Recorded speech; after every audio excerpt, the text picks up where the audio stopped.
Ai, ai. Fala, pessoal. Eu sou o Rafa. Tô aqui com a Ju e com o B.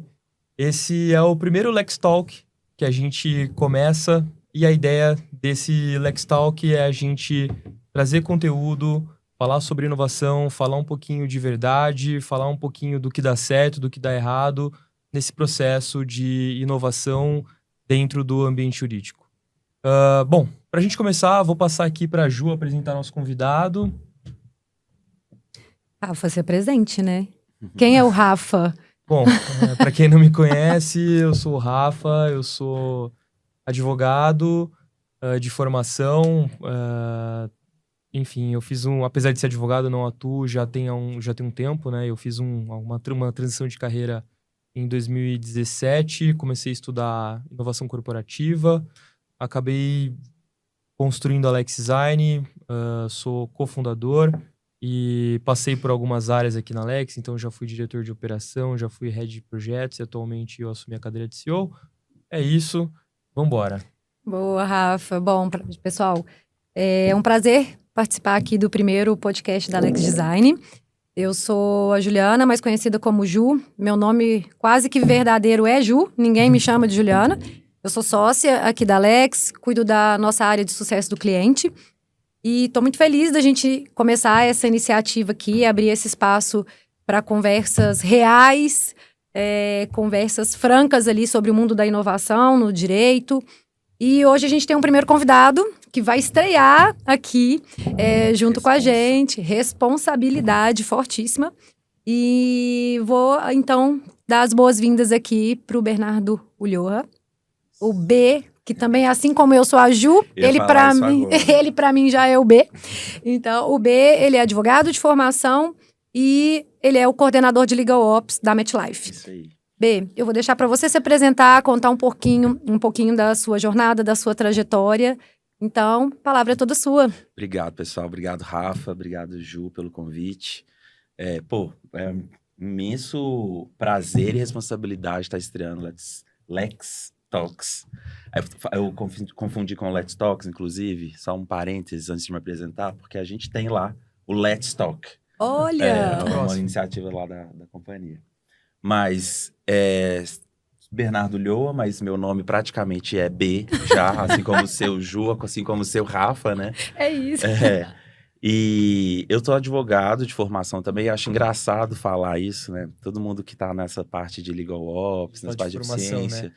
Todo mundo é advogado, todo mundo eu sou advogado de formação. Todo ou mundo seja, tira. Sou advogado de formação, mas eu não advogo. Já tô saindo dessa aqui. Faz questão de ressaltar. Faz questão de ressaltar. E assim, fala advogado de formação, porque até explicar o que é legal ops, mas o que você faz, né? É um pouco mais difícil de explicar, mas aqui a gente vai dar um jeito. Eu brinco que é advogado não praticante. Advogado não praticante, exato.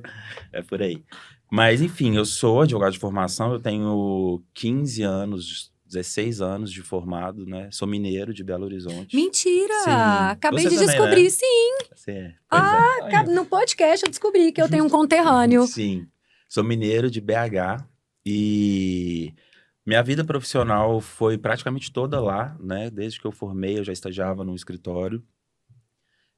Trabalhava com contencioso de massa de telecomunicações. Então, eu ficava mais no juizado especial do que no escritório, né? Fazendo audiência.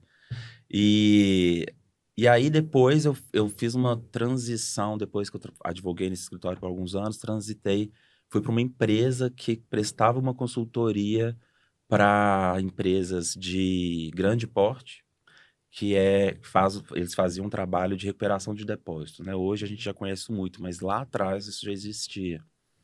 E eu trabalhei com eles por um tempo, representando eles em Minas Gerais. Então eu viajava muito ali entre o interior, fazendo trabalho meio que de diligência mesmo. Coletando alvará, fazendo levantamento e tal. Só que eu trabalhava de home office. E a falta da equipe, das pessoas, isso foi bem antes da pandemia, né? Isso me fez muita falta. Eu não tinha uma pessoa me orientando, né? Me desenvolvendo, uma pessoa para conversar. Ficava muito na estrada, sozinho. E no início eu achei super legal, né? Ai, que legal, tenho liberdade e tudo. Mas depois começou a me fazer muita falta. E aí eu fui voltei para um escritório de advocacia, um escritório grande lá de Belo Horizonte. Por coincidência mesmo, eles estavam abrindo essa área de consultoria, de auditoria de depósitos também. Então, casou, porque eu fazia isso, eu já tinha uma expertise nessa demanda. E acabei entrando, como eu já conhecia do negócio, eu virei supervisor muito rápido e depois eu virei... Aí mudei para São Paulo em 2019, já em fevereiro de 2019, um ano antes da pandemia, eu mudei para cá, porque a nossa equipe cresceu aqui e virei coordenador dessa área. E aí tinha alguns trabalhos, a gente acabou expandindo um pouco o trabalho para auditorias legais, então parte de saneamento, migração de sistemas, que as empresas queriam terceirizar, era eu que cuidava disso lá.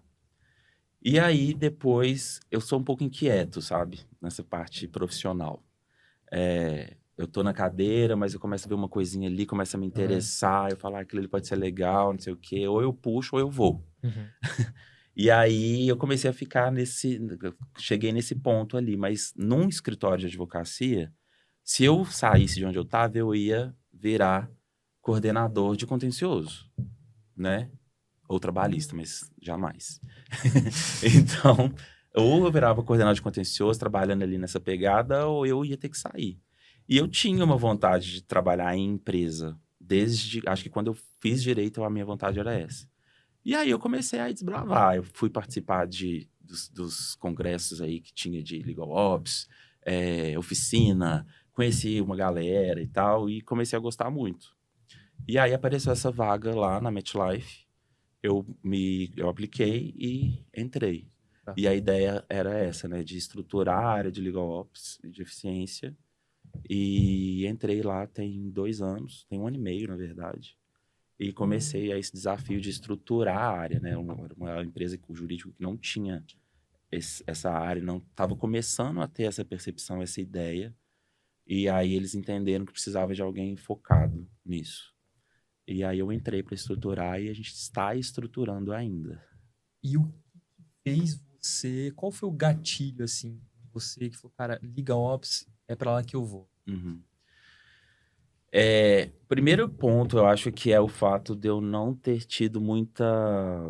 Eu não gostei muito do trabalho do contencioso em si. Não do contencioso, eu gosto do contencioso, mas da parte de gestão. De fazer a gestão de um contencioso. A parte do advogado, de fazer uma defesa... Parte técnica. A parte técnica, sabe? Ler uma defesa, ter que ler o processo, entender ali quais as leis que se aplicam, jurisprudência, pesquisar, ficar trabalhando em cima de prazos super apertados, né? E quando a gente está falando de contencioso hoje, a gente está falando praticamente de contencioso de massa. Então, você tem uma carteira muito grande para tomar conta. Então, isso nunca me brilhou os olhos para isso, entendeu? E eu, nesse movimento todo de Legal Ops, de eficiência e tal, isso me chamou a atenção porque, cara, é um trabalho que eu não preciso sair do direito, porque no final das contas eu gosto da minha formação, né? Eu não preciso sair da minha profissão para trabalhar com uma coisa que eu goste. Então, essa parte de você mexer com números, né, de trabalhar em estratégia, de entender o que o advogado que está lá na ponta faz e o que o trabalho dele influencia no final do dia na tomada de decisão do diretor da empresa que não é advogado. O que o trabalho aqui do jurídico está influenciando nas áreas de produtos, no marketing, na comunicação com o cliente, sabe? Influencia. E influencia. A gente entende com essa, né, trabalhando em Legal Ops que influencia muito. Talvez um olhar para o direito, mas como uma gestão de negócio. Exatamente. Talvez esse seja até um contraponto do advogado que, quando começa a atuar e se depara ali com o universo técnico, aí a gente tem alguns caminhos, né? Uhum. Provavelmente o nosso, né, que está aqui também trabalhando ainda com direito, mas não advogando, que talvez a gente entenda que o técnico para nós não faz tanto sentido, né? Processo civil, penal, em direito do trabalho, essa parte muito técnica, realmente para mim também foi assim, aquilo não me prendia muito. Apesar de eu gostar de estudar sobre isso, na operação, no dia a dia, isso não me chamava muita atenção, que eu queria algo até mais dinâmico, né? E lógico, aqui eu acabei... no fim, hoje, meu dia a dia está muito voltado para negócio, mas eu vejo que em Legal Ops também tem esse olhar para negócio, né? Porque você tem que entender e olhar para a área como um todo e o que você falou, né? Qual que é o impacto do advogado aqui? Como que a gente posiciona essa galera para trabalhar de maneira mais eficiente, para olhar para resultado, para olhar para algumas questões que não estão sendo vistas, mas são importantes. Porque, sim, é importante a gente olhar para o técnico, sim, mas é importante a gente entender o contexto e o posicionamento da área na companhia. Eu acho que é muito importante o trabalho técnico lá na ponta. E é importante que existam pessoas boas olhando para isso, Perfeito. né? Sim. Olhando para isso, focadas nesse trabalho técnico, né? Para que eles consigam fazer a defesa, né? Para que eles defendam os interesses no final do dia, quando estiver no judicial, vamos dizer assim, quando a gente está falando de contencioso, né? Ou até na área de contratos, no consultivo, para tomar decisões assertivas, sem estar se preocupando com anexar aquele contrato dentro do prazo SLA no sistema ou mandar por e-mail. Será que vai chegar? Isso é um trabalho de uma equipe de operações no final do dia. Nós, em Legal Ops, nós somos a operação do jurídico, que é quem vai se preocupar com isso para ele focar realmente nessa parte estratégica. Ter tempo, porque hoje a gente vê, lá na MetLife, a gente tem um jurídico mais enxuto mesmo, né? Então, a gente não quer ter que aumentar, inflar o nosso jurídico para que a gente consiga fazer as coisas. A gente quer o contrário, a gente quer, com a mesma quantidade de pessoas, de recursos que a gente tem, conseguir fazer mais, né? É uma empresa que está crescendo, né? Então, a gente vai ter cada dia mais trabalho. E é interessante que a gente consiga dar conta desse trabalho sem ter que aumentar recursos humanos, Sim. né? Eu vejo que, de maneira geral, as empresas, os escritórios estão buscando simplificar cada vez mais, seja a comunicação, seja a operação, né?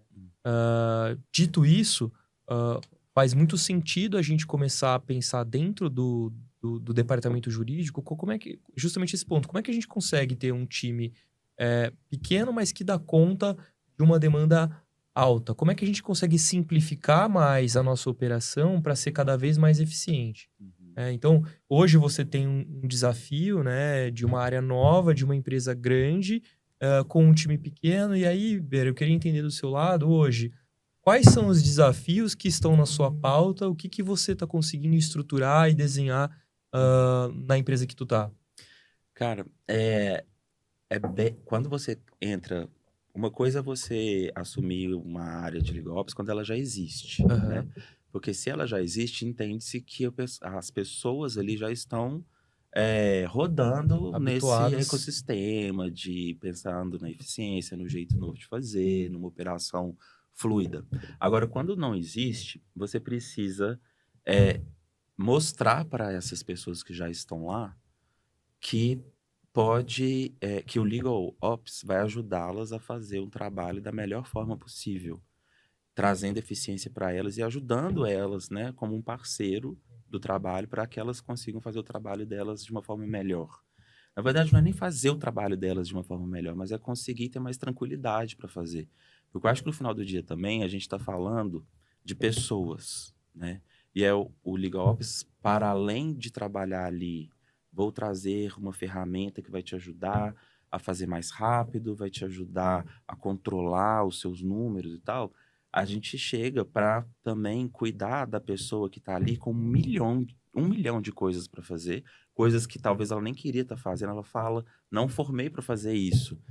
E ela pode ter, a gente está falando de pessoas, e quando eu digo falando de pessoas, eu estou falando do estresse que aquela pessoa pode estar sentindo, né? Total. Por isso que eu falo de pessoas, porque a gente é capaz de livrar a pessoa de estresse que pode fazer mal para ela. Uhum. Então, é Pode bem-estar. deixar ela afastada. Exato. É isso. Né? Eu acho que é sobre bem-estar também das pessoas que estão ali, sabe? Sim. Então, eu acho que, voltando ao desafio, é você conseguir provar para essas pessoas que você é parceiro, que você está ali para colaborar com elas e a gente criar esse ecossistema, né? Não é fácil, porque muitas vezes você chega num lugar que a pessoa não está acostumada com isso e a pessoa acha que ou que você vai tomar o lugar dela, que você vai saber fazer melhor do que ela faz, né? Ou que você vai, de alguma forma, fazer uma auditoria no trabalho das pessoas, né? Como o Legal Ops acaba entrando no jurídico, é uma área transversal, né? Que olha para o contencioso, para o Mapeando todas consultivo, as áreas, né? mapeando tudo, as pessoas têm uma leve impressão que você está auditando o trabalho, né? Tipo, ele tá vendo que eu faço assim, E quer ver se eu tô fazendo errado. se eu tô fazendo errado. E não é sobre ver se tá fazendo errado. Sim. O jeito que você tá fazendo é certo.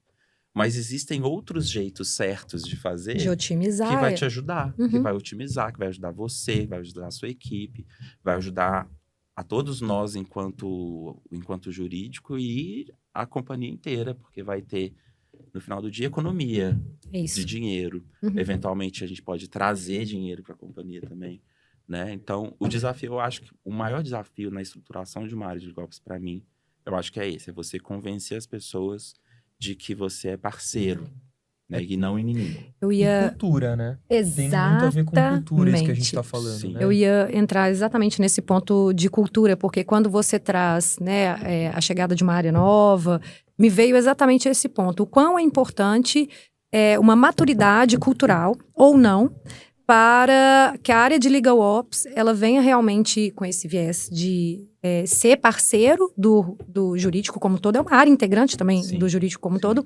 Mas qual a importância cultural da empresa ter uma dinâmica cultural avançada ou jurídico para que a área de Legal Ops consiga realmente executar esse papel junto com os outros parceiros do jurídico. Eu já vi empresas que eventualmente contratam um júnior ou colocam um estagiário para cuidar da área de Legal Ops.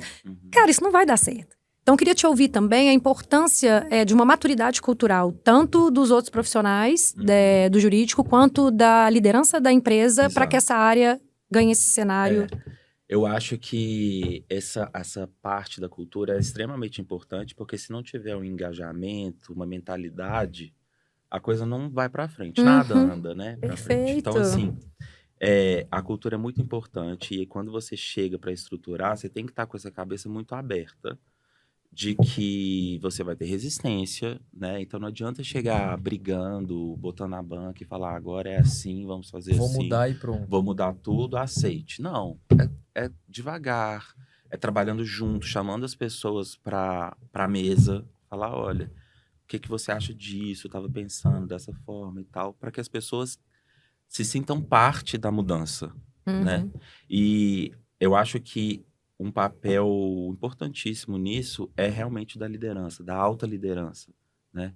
Porque se a alta liderança não trazer e não fizer isso, as pessoas ficam desconfiadas, né? As pessoas não confiam, porque é a alta liderança que vai patrocinar aquilo ali, né? Vai ser o sponsor dessa nova iniciativa. Como proporcionar, quando a gente fala em cultura, no fim do dia, entendo que a gente está falando de como as lideranças proporcionam um ambiente plural para poder desenvolver essas pessoas que estão recebendo algo novo. Aí você falou uma coisa muito importante sobre eficiência, sobre simplificação, que no fim tem a ver com pessoas. Então, eu concordo muito com você, porque, de fato, sem antes entender quem são as pessoas que fazem parte daquele departamento, a gente não consegue fazer muita coisa para depois disso. Porque se eu tenho pessoas que não têm procedimentos, que não sabem qual é o fluxo, qual é o procedimento, quais são os seus papéis e responsabilidades... O tempo gasto nas atividades, né? O tempo que gasta, não tem como a gente falar em tecnologia. Então, eu acho que o primeiro passo, e aí eu concordo muito com você, é entender pessoas. E poder mostrar para essas pessoas que o que você vai trazer vai melhorar a vida delas. Exato. E não é eu sou o Ber do Legal Ops, tá aqui, eu vou trazer IA, a IA vai te substituir, um grande abraço. Não, peraí, eu tô com você, a gente tem um desafio aqui. Quando a gente olha para sua tarefa, a gente vê que você tá gastando, sei lá, 25%, 30% do seu tempo preenchendo uma planilha. poxa, será que é isso mesmo que você quer fazer? Né? Fora outras 1000 demandas que vão aparecer. Então, você falou assim, tem muita gente que às vezes está ali sob pressão, trabalhando muito, cansada, e, poxa, às vezes esse tempo, esses 25% poderia estar sendo alocado para outra coisa. Sim. E tem gente que acha que essa pressão é a vida real, né? Tipo, é assim, o trabalho é esse. Se eu deixar de estar pressionado fazendo o meu trabalho, eu vou ser mandado embora. Então, tem muita gente que acha que o volume de trabalho é sinônimo de eficiência. E é totalmente o contrário, né? Exatamente. Então, assim, eu acho que é sobre pessoas. Eu acho que quando você chega, você precisa fazer uma leitura das pessoas, porque a gente também acaba sendo, nesse momento, a gente acaba sendo um pouco psicólogo. Porque você tem que ler a pessoa, entender como ela é, como ela funciona, para na hora de você ir lá e fazer uma entrevista para desenhar o fluxo das demandas, das tarefas que essa pessoa tem, você precisa também saber como conversar, como perguntar, como desenhar, como sugerir mudanças, sabe? E para cada uma das pessoas ali do time, você vai fazer e vai falar de um jeito. Eu, né, tive essa experiência, tenho ainda hoje.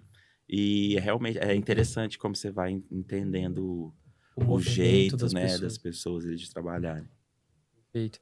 Então, a gente está falando aqui que o movimento de simplificação para ser eficiente começa por pessoas, passa por operação, ou seja, a gente entender fluxos, processos, procedimentos, para a partir disso começar de fato pensar em soluções. Você hoje considera que você está em qual momento? Hoje eu tô ali eu acho que eu tô em processos ali, né? Você pensando assim de pessoas, processos de tecnologia. E é interessante, né? Essa linha do tempo que você fez de entender as pessoas para ver quais são os processos, o que a gente tem ali para fazer, para passar para as ferramentas, né? Para soluções. E eu falei tecnologia, mas nem sempre a solução é tecnologia, né? Perfeito, concordo. Mas muita coisa, hoje a gente tem muita coisa nesse ponto. E eu acho que eu tô bem ali no processo, tá? Eu talvez tenha saído agora de pessoas, tô ali no processo para entender. E acaba que a gente, em vez ou outra, a gente tá misturado, né? Já pega uma coisa que já dá para fazer de tecnologia, de ferramenta, de solução, mas a gente vem ainda com as pessoas para puxar a questão cultural e no mapeamento de processos, que eu acho que é uma coisa contínua também. Sim, porque né? também entra, sai pessoas, mudam também Exato. os processos, isso é natural, conforme a própria transformação da companhia, alguns processos vão mudando, vão se reciclando. A própria estratégia da empresa também, né? Empresa. A gente chegou lá, uma das primeiras coisas que eu fiz foi esse mapeamento, tá? Eu mapeei todas as tarefas, as demandas das pessoas de todas as áreas. Porque a gente precisava de pelo menos saber o que as pessoas estavam fazendo e como, né? Porque a gente não tinha isso. Então, com isso desenhado, a gente consegue pelo menos ver, olhar para ele e falar assim, ok, você faz assim, tá certo. Mas pode ser que amanhã ela saia da empresa. E aí? A gente tem um guia. O que eu faço a partir disso? Né? Exatamente. E a partir disso, a gente vai ver também onde que eu posso melhorar. A gente não chegou ainda nessa parte, mas já estamos ali, né? Inclusive, contaremos com Alex para esse trabalho, né? Juntos. E aí, tendo isso desenhado, a gente já identificou soluções para auxiliar em todos esses processos, né? Onde eu posso automatizar, onde eu consigo fazer de outro jeito, já conheço ferramentas, né? Como eu trabalhei em escritório, eu tive acesso a muitas ferramentas, tanto do próprio escritório quanto do mercado, que eu acabava conhecendo para aplicar para os clientes que eu tinha. Então, eu já cheguei lá sabendo, isso aqui dá para fazer com isso aqui dá para fazer com isso. Só que, ao mesmo tempo, empresa, a gente precisa de budget para contratar. O segundo desafio. Então, o segundo desafio. E o terceiro desafio não tem budget, mas a gente tem uma área para criar, para fazer o que você está precisando.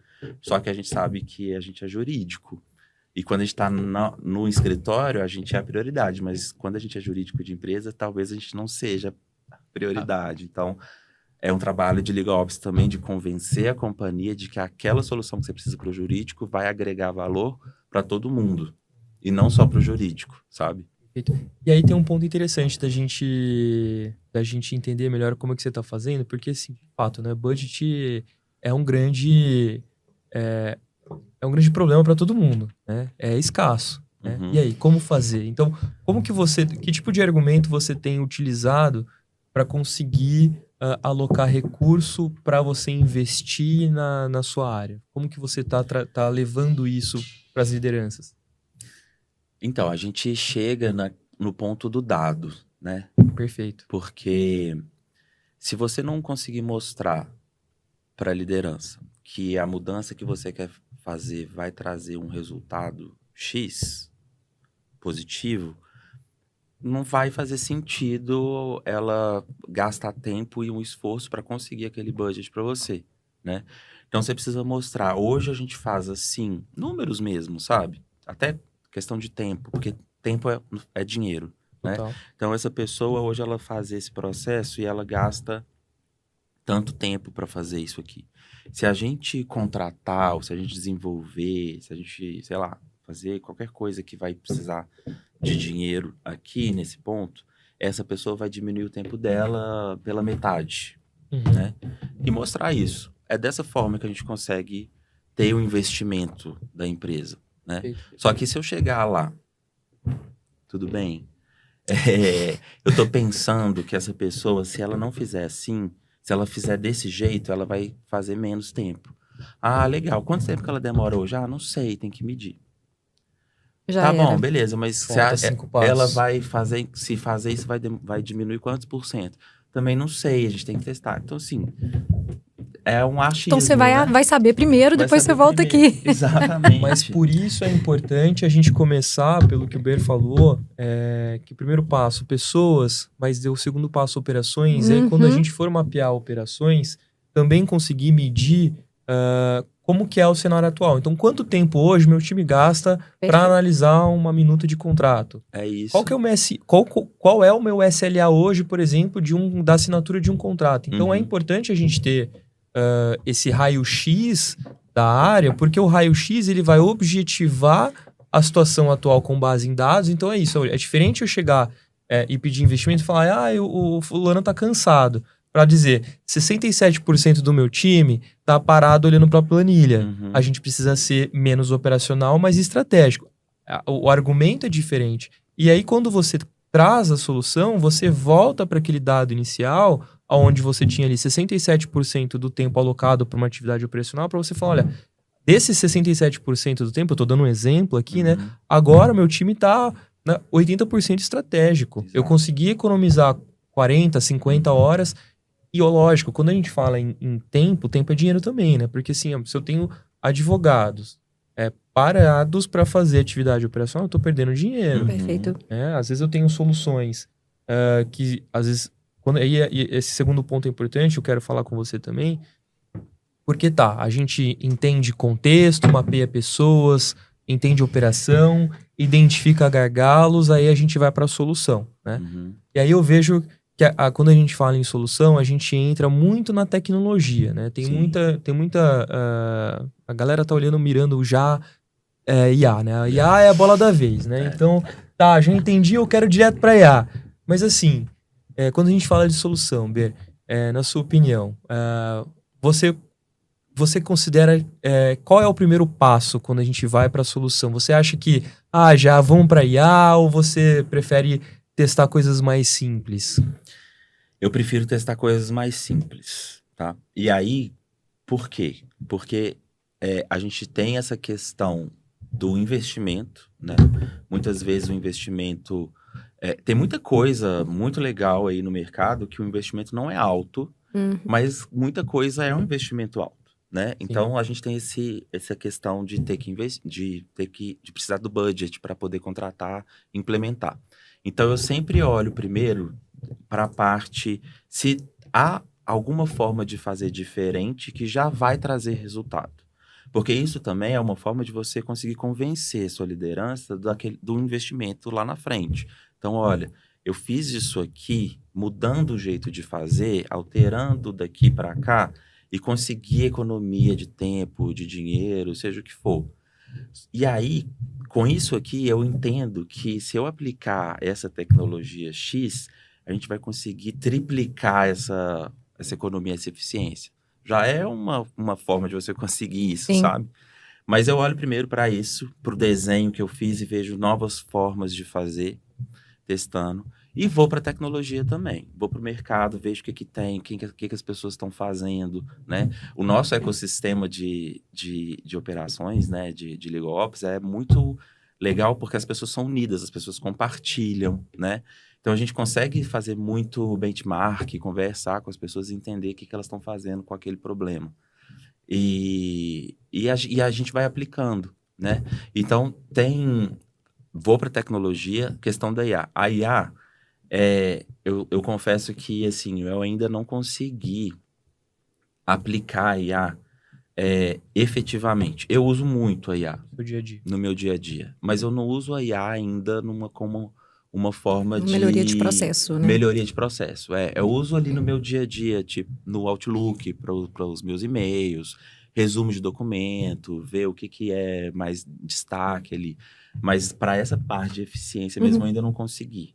Perfeito. Muito porque na empresa, as empresas têm uma trava, né, por questão de segurança. Governança, né? Governança. E isso a gente está trabalhando ainda, mas isso anda um pouco devagar por segurança também.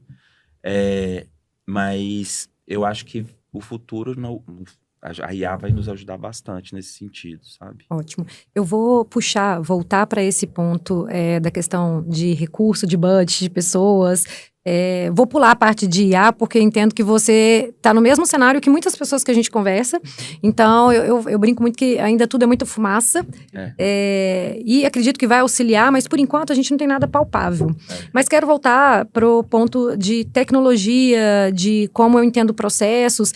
E como que hoje você faz para atrelar isso com as estratégias da companhia? Então, quando a gente chega, né, para a liderança e apresenta um dado, olha, o pessoal do jurídico aqui está gastando 67% do tempo preenchendo planilha, mas qual que é o ganho para a companhia como um todo diante da estratégia dela lá na ponta? A companhia está olhando para uma estratégia de 1 ano, 3, 5 anos. Como que o jurídico está acompanhando essa estratégia da companhia, o impacto e as soluções que vocês estão pensando também, atreladas ao que a companhia quer? De repente, vou dar um exemplo aqui bem bobo, mas de repente a companhia não tem interesse em reduzir tempo de trabalho. O que eles querem é tornar tudo digitalizado. E se o jurídico está olhando para a redução de tempo de trabalho e deixando de lado o digitalizado, a companhia vai e juridifica. Então, quais estratégias que você utiliza para enxergar as metas da companhia, criar suas metas? Claro, as metas do jurídico também, algumas separadas, porque precisa. Mas como que o jurídico caminha junto lá em cima? O negócio. Exato. Não, legal essa pergunta, Ju, porque assim, quando eu entrei lá na MetLife, tem 1 ano e meio, a gente tinha... já foi bem no momento que a gente precisava estabelecer as metas, né? A gente tem lá metas anuais. E aí, vamos construir as nossas metas. Então, estruturando a área, as metas foram focadas nisso. Estruturação da área, vamos fazer isso esse ano e tal. Para esse ano, já foi um pouco diferente, porque a área, em tese, já está estruturada, né? Então, e agora? Né? O que faremos em Legal Ops? E quais serão essas metas? E aí casou muito com a nova estratégia da companhia para os próximos 5 anos.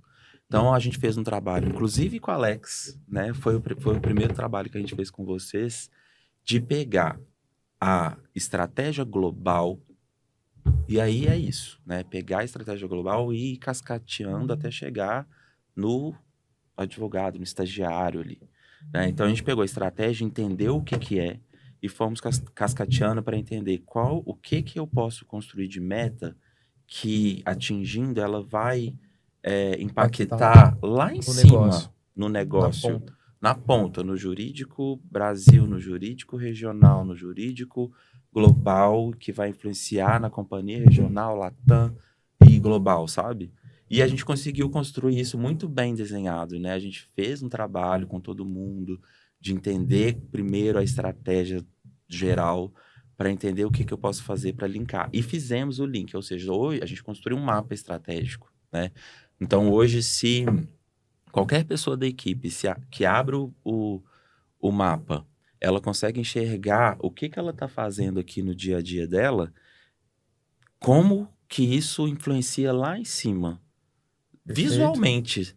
Ela consegue ver a linha puxando desde lá de cima até lá embaixo, sabe? E esse é um ponto legal para a pessoa estar fazendo alguma coisa com propósito. Ela sabe onde que ela está influenciando na companhia, né? Perfeito. Interessante, porque assim, é interessante o pessoal também que está nos ouvindo entender essas camadas que Legal Ops aplica e como aplicar. Então, só para a gente fazer relembrando aqui, né? Então, a gente começa falando de um processo de entender pessoas, a gente passa para um processo para entender operação, né? Então, qual é o papel das pessoas, quais são as responsabilidades, os fluxos, os procedimentos. A gente começa a pensar em soluções a partir disso, que tem um pé em tecnologia, mas antes de entrar em tecnologia, a gente tem um desdobramento também, que é mudar o posicionamento do próprio jurídico para ter um olhar de negócio, que é o que vocês estão começando a trabalhar também. Então, como é que a gente também, para além de entender pessoas, processos, como é que o jurídico se entende como parte da organização e se posiciona para que os objetivos do jurídico estejam alinhados com o objetivo da companhia. Sim. Porque no fim do dia é o que tem que ser, né? Eu acredito que é uma forma de demonstrar que o jurídico deixa de ser uma área de custo para ser uma área de receita, uma vez que você está colaborando com a estratégia lá em cima da companhia. Exatamente. A gente tem hoje a gente tem essa mentalidade, né, de ter um mindset comercial. Perfeito. Né? Então, assim, eu tô ali no jurídico, redigindo um contrato, revisando um contrato, como é que eu posso facilitar nessa revisão para que ele viabilize o negócio a que esse contrato está se propondo, né? Ao invés de procurar no contrato problemas, eu vou procurar oportunidades naquele contrato, entendeu? Beleza, tem uma coisa aqui que a gente não pode passar e tal. Não pode. Toma, não vamos fazer desse jeito. Não, vamos mudar isso aqui para fazer assim, porque a gente se assegura, mas o negócio sai, sabe assim? É como um viabilizador de negócios. Viabilizador de negócios. E aí, eu tô falando de contrato, mas isso tá em tudo, no regulatório, né? A gente lá, seguradora é um mercado altamente regulado, né? Uhum. Então, a gente tem isso aqui que tá regulando, mas tem alguma forma que a gente faça, que a gente não infrinja isso, mas que o negócio saia? Tem. Contencioso. O que a gente pode fazer nas defesas para evitar o processo judicial, né? Treinamentos, área de atendimento, produtos, sabe? A gente tá falando bastante sobre eficiência operacional, mas tem um ponto também que eu vejo que as empresas estão buscando, que é também eficiência de comunicação. E aí você falou, né? Poxa, a gente trabalha com um mercado altamente regulamentado. E aí eu queria entender que desafios de comunicação você enfrenta e como que você está enfrentando esses desafios de comunicação. O que vocês estão aplicando lá dentro para lidar com essa regulamentação, mas ao mesmo tempo trabalhar com o cliente e se até mesmo destacar como companhia diante das outras empresas que estão no mercado? Quando você fala de comunicação, você está dizendo a comunicação interna de jurídico com as outras áreas da companhia. Perfeito. A gente tem 2 pontos aqui. A gente tem desde a comunicação interna, quanto também a comunicação dos documentos, né? Aquilo que vai lá para a ponta para o cliente. Uhum. A comunicação interna é muito importante porque, inclusive, passa pelo negócio de você se mostrar para a companhia de, olha, somos um jurídico diferente, nós somos parceiros, né? Vocês podem contar com a gente quer ajudar vocês a fechar negócio, a vender, né? A viabilizar aqui as coisas que a gente precisa entregar.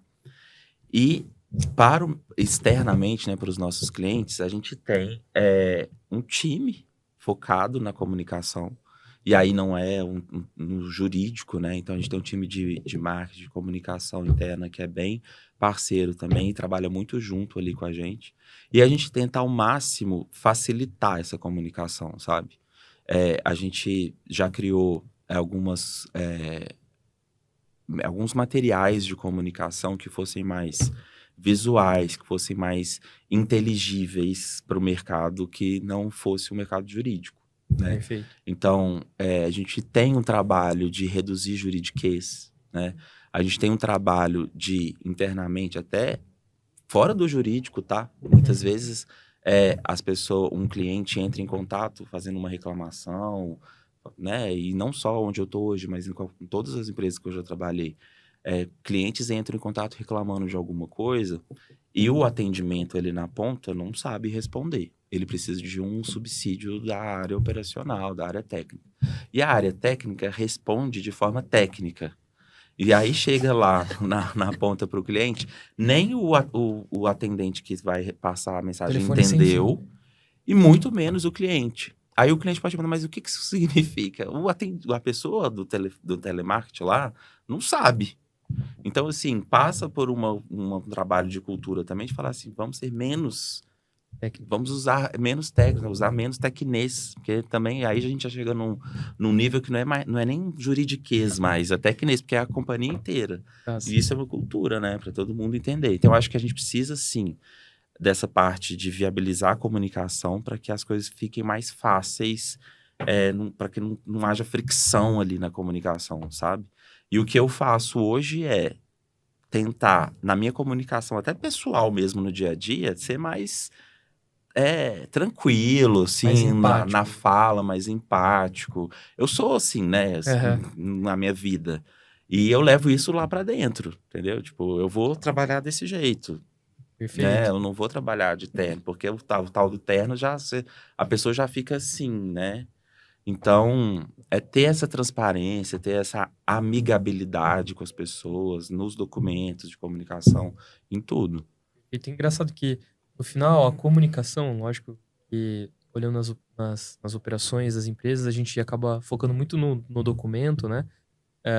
Mas a nossa comunicação corporal, né, também influencia bastante, né? E aí eu recorto muito para nossa, porque eu tô falando dos advogados de maneira geral, né? E aí quando a gente chega de terno, gravata, para falar com um público que não é o nosso, querendo ou não, isso já gera uma certa resistência. Resistência não é mais a melhor palavra, mas ele acaba afastando mesmo, porque é como se a gente estivesse em outro lugar. É como se a gente estivesse num patamar mais alto que a gente não tá, né? Ele não existe. E não existe, mas a pessoa fica acuada, às vezes, até de fazer uma pergunta, de questionar. E quando você tá no jurídico de empresa, isso pode ser mais forte ainda, porque às vezes a pessoa fica com medo de te perguntar alguma coisa que você vai falar, você não pode fazer isso, né? Ou como assim você não sabia disso? Como assim você não sabia disso? Exatamente. Eu fico pensando... Desculpa. Não? Eu vou te concluir. Não, eu só ia falar, fazer um parênteses até interessante, você falou dessa parte da expressão corporal e tal. E aí uma curiosidade até que eu achei interessante de fazer, eu comecei na semana passada, eu comecei a fazer um curso de teatro. Ah, que legal. Porque eu falei assim, cara, eu não quero ser ator, não tenho essa ambição de ser ator. Mas né, vai que... quem vai sabe, que, né, Ju? Mas vai que eles me descobrem, né? Oh, Às vezes eu tenho esse talento. Exato. Mas eu comecei a fazer esse curso de teatro porque eu falei assim, cara, a gente tá lidando com pessoas. Tem essa questão de você lidar com pessoas o dia inteiro, de criar uma cultura, de trazer... E a parte corporal, de se situar num ambiente com pessoas de diferentes lugares aqui do Brasil, de São Paulo, cultura diferente, um ambiente familiar diferente. Eu achei que o teatro ia me trazer uma bagagem para poder me movimentar. Mudar sabe? Um pouquinho a mentalidade. A mentalidade. Fora a parte de falar, né? A gente acaba começando a falar em público, né? Fala muito em público, dá palestra, tem que dar treinamento e tal. Então, achei que isso fosse ser bem interessante, sabe? E eu concordo com você, porque assim, e no fim acaba calhando com o que a gente começou a falar, né? Do processo de mudança para ir para Legal Ops, né? Você desde o início, né, já tinha um posicionamento não muito técnico, mas sim mais voltado a negócio. E esse comportamento também acaba puxando outras skills. A gente começa a falar de, poxa, eu tô fazendo um curso de teatro para eu mudar até mesmo meu comportamento pessoal, para eu conseguir me comunicar melhor com as pessoas. Eu passei por isso também, né? Porque eu era advogado eu era sócio de escritório, fazia audiência. Você usava terno, Rafa, Usava pode terno, confessar. Gravata, usava Terno, abotoadura. pelo amor de Eu usava a abotoadura. Mas aí tem um contraponto interessante, porque isso também não me afastava de mim mesmo. Olha que interessante. Que loucura. Né? Hoje em dia eu me sinto mais próximo de mim mesmo, Sim. porque eu não preciso de tanta coisa assim para eu me identificar como advogado. Sim. Na verdade, eu tô mais solto e consigo me identificar muito mais como profissional e eu consigo estar mais perto daquilo que eu gostaria de estar. Mas, bom, aonde eu quero chegar com isso, né? Eu queria te perguntar, Ber, assim, quais skills você acha que a pessoa de Legal Ops tem que ter, assim, pra estar onde você tá? Então, eu acho que a comunicação fácil é uma delas, né? Você conseguir se comunicar tranquilamente com vários tipos de pessoas diferentes, né? Não ser resistente, né? Principalmente não ser resistente a opiniões contrárias, né? E também não ser resistente em outro patamar que é resistente a mudanças. Sim. Né? Eu acho que você ter essa skill de estar sempre apto a entender a mudança e se adaptar, né? Ou seja, a adaptabilidade, na verdade. Né? Então, comunicação, uma comunicação fluida, adaptabilidade. Eu acho que é uma coisa que eu tenho. Eu não sei se todo profissional de Legal Ops é uma skill que precisa ter, né? Ou que vai ajudar, mas eu tenho e eu acho que ajuda bastante, que é essa parte da extroversão, né? E porque eu acho que a gente precisa estar se divertindo no trabalho, sabe? Ser leve. Exato. Ser leve, é a leveza, exatamente. É a leveza. A gente fala, né, de leveza, de comunicação e tudo, mas a gente tem muito desafio. A gente enfrenta muito desafio no dia a dia com pessoas muito resistentes, né? E às vezes você fala, cara, eu não quero ter que lidar com isso. Mas até isso a gente precisa lidar. Exato. Né? Então, você ter ali eu não sei o nome exato disso, né? Mas é quando você tem uma pessoa ali, você tem que ir contornando. Saber conduzir isso. Saber conduzir. De maneira leve. De maneira leve, né? E sem levar isso para casa. No fim, sem criar um ambiente, a gente acabar combatendo aquela pessoa, Exato. ao invés de... São habilidades de relacionamento, né? Habilidade, onde você tem... exato, E acredito que também habilidades de empatia. Porque quando você compreende, poxa, uma pessoa é difícil. E aí, quando você coloca uma barreira e é resistente àquilo, você também não tá entendendo lá do porquê que ela é difícil, o que fez ela chegar aqui, ela ter esse posicionamento, essa postura um pouco mais rígida.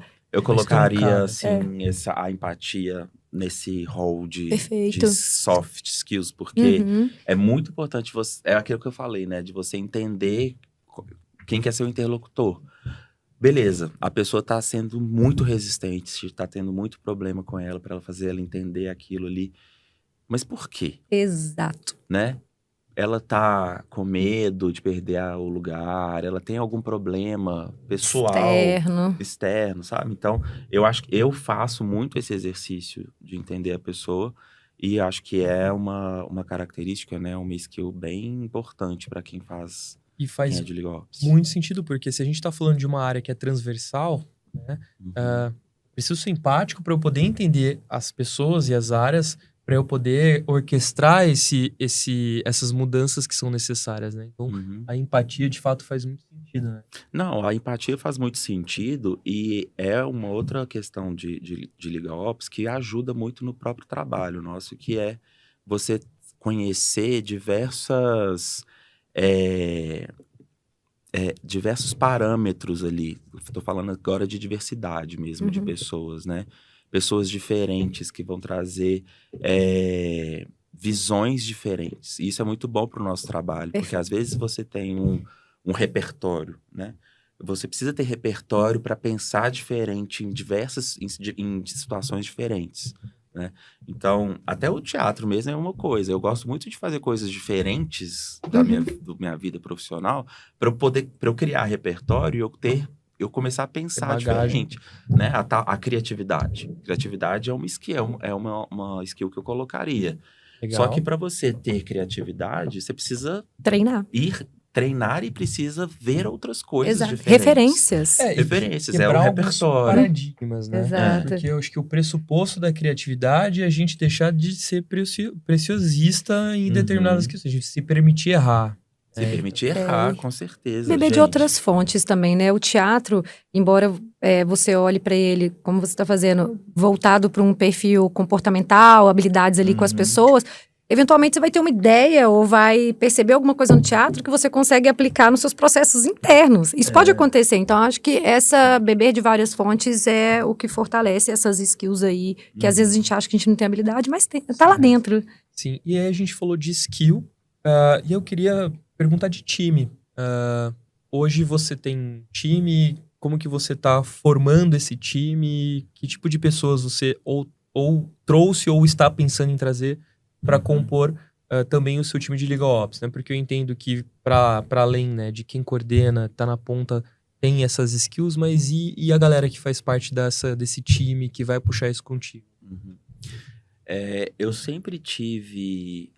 Eu já tive equipes gigantes.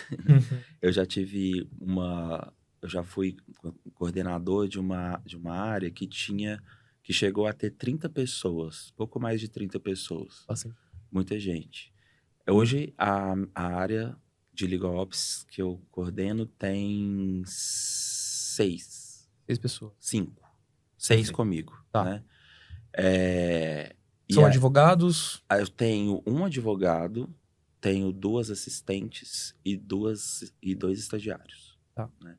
Então, assim, o advogado é um advogado pleno, né? Assistentes também são assistentes mais... são plenos também. E assim, cara, eu não...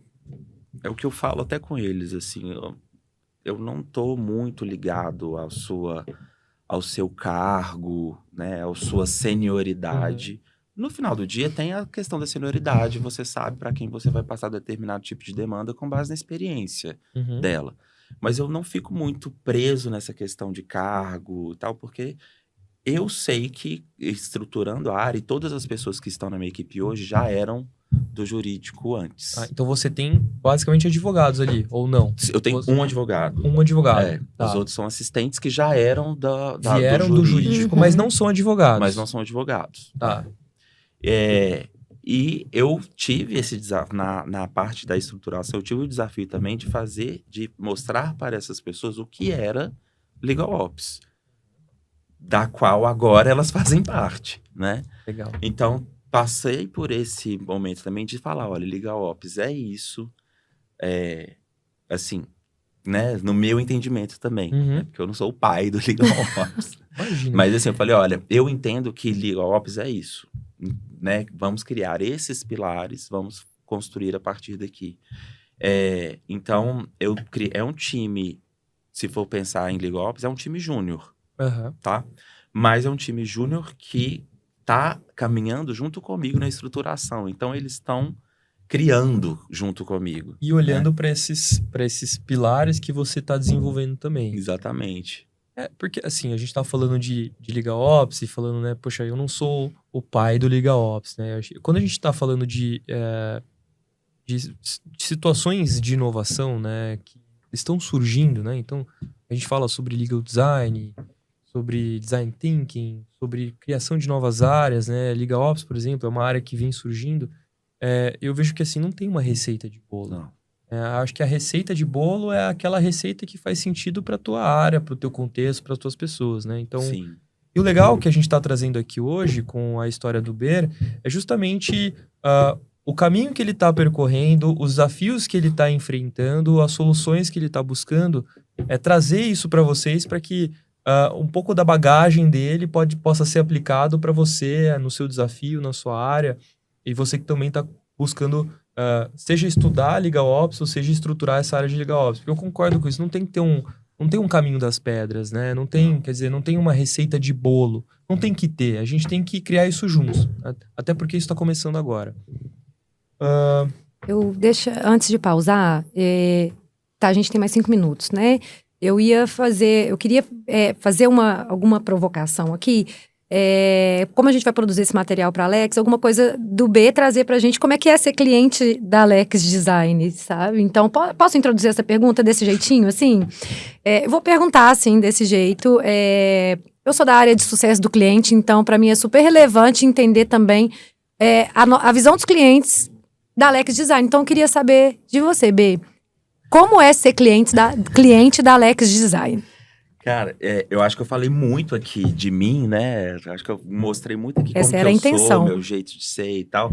E eu sou cliente da Alex, né? Mas eu tenho carinho pela Alex porque tudo que eu já vi de vocês, desde o Spotlight, que eu fui no primeiro Spotlight do ano passado, as pessoas que trabalharam na Alex e que ainda trabalham hoje com quem eu conversei, o jeito de vocês se comunicarem e tal, tem muito a ver com o meu jeito. Então, eu acho que rolou uma sinergia, uma conexão, sabe? E todos os trabalhos que a gente fez junto, desde as primeiras entrevistas para entender qual era o desafio, qual era o problema a ser resolvido, até a sugestão do que fazer, em todas essas conversas a gente teve muita sinergia mesmo, e vocês foram capazes de entender o que era o problema, mesmo às vezes a gente não sabe nem qual que é o problema, né? A gente sabe que tem ali um bolo de coisas para serem resolvidas, mas a gente consegue identificar. E esse ponto foi muito legal, foi crucial, inclusive, lá no início, nessas entrevistas, vocês conseguiram trazer e fazer um mapeamento disso e levantar e trazer. Então, isso foi muito legal para orientar naquele primeiro momento. E as soluções e as sugestões do que fazer e como fazer também foi essencial. A gente ainda tem muitas coisas para fazer, né? E esse ano aí, em breve, a gente vai começar a fazer. Eu acho que vai ter muito resultado aí bem impactante para nós. Boa. Seguindo aqui para a reta final, teve um papo super bacana com o Ber. E aí, antes de fechar, Ber, eu queria saber se você tem alguma consideração final, algum ponto que você queria deixar, assim, sabe? Cara, eu queria deixar esse recado aqui. Sim. Queria deixar um recado que é assim, às vezes, eu sei que tem muita gente querendo virar, né? Fazer essa transição de carreira, que tá onde a gente já esteve algum dia usando abotoaduras, né? No trabalho. Imagina. E o negócio, eu acho assim, que é trabalhar com leveza, se conectar, né? Eu acho que é importante se conectar com as pessoas que você conhece, que estão migrando, que já migraram para esse lugar. E uma vez que você consiga, que você esteja lá, a preocupação é começar pequeno, não tentar abraçar o mundo, né? Chegar ao estado da arte. Eu tive um chefe que falava muito disso, né? O estado da arte é esse, mas calma, não precisamos chegar lá, né? Então, vamos começar. É um processo. Vamos começar pequeno. Pequenas entregas, quick wins, né? Que o pessoal fala, onde eu trabalho a gente só fala inglês, tá, gente? Desculpa. A gente fala juridiquês, mas em inglês, né? Juridiquês não pode, mas em inglês tá tudo certo. Aqui, licença poética, porque a minha empresa é americana, então eu falo lá tudo em português. Então, tem esse tal dos quick wins, né? Então, pense pequeno, comece pequeno, mostre os pequenos resultados e vá caminhando. No final, você vai estar gerando confiança em você mesmo para você ter projetos maiores e entregas maiores. Acho que é isso. Boa. Tudo no seu E tempo. não se esqueça das pessoas que trabalham com você, das pessoas com quem você interage no dia a dia, e cuide delas, olhe para essas pessoas, traga elas para a conversa, para a mesa, diversifique, ouça o que essas pessoas têm para falar, porque muitas vezes a solução está na vida que aquela pessoa leva.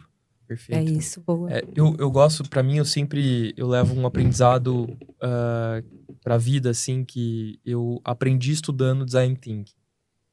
Que tem uma grande virada de chave. Pra mim, foi a virada de chave. Eu falo muito sobre isso nas aulas, nos cursos que a gente dá. A gente traz isso pra essência da Alex.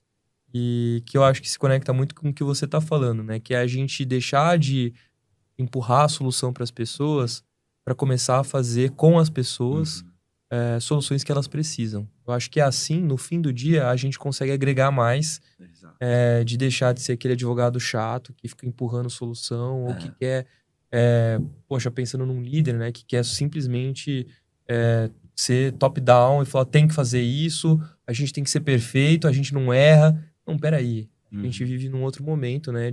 Onde a gente tem que se permitir errar e a gente tem que envolver as pessoas para que as soluções sejam plurais e não só nossas, porque no fim o mérito não é só nosso, o mérito é de todos, né? A gente precisa ter mais esse pensamento coletivo, né? Sim. E além disso, as soluções que são criadas para pessoas, elas geram muito mais engajamento.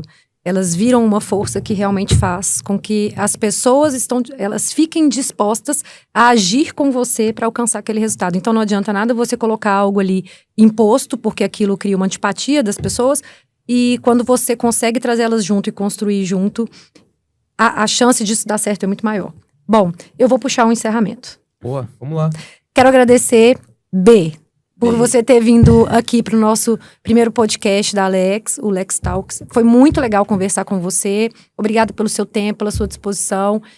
Rafa também, muito obrigada por ter vindo comigo nessa primeira missão. Leozinho, que está nos bastidores. Muito obrigada por ter vindo com a gente. E se você não conhece Alex Design, ou quer saber mais um pouco sobre as soluções que a gente entrega, como a gente constrói junto com os nossos clientes, com os nossos parceiros, pode chamar a gente, vou fazer agora, mal merchan.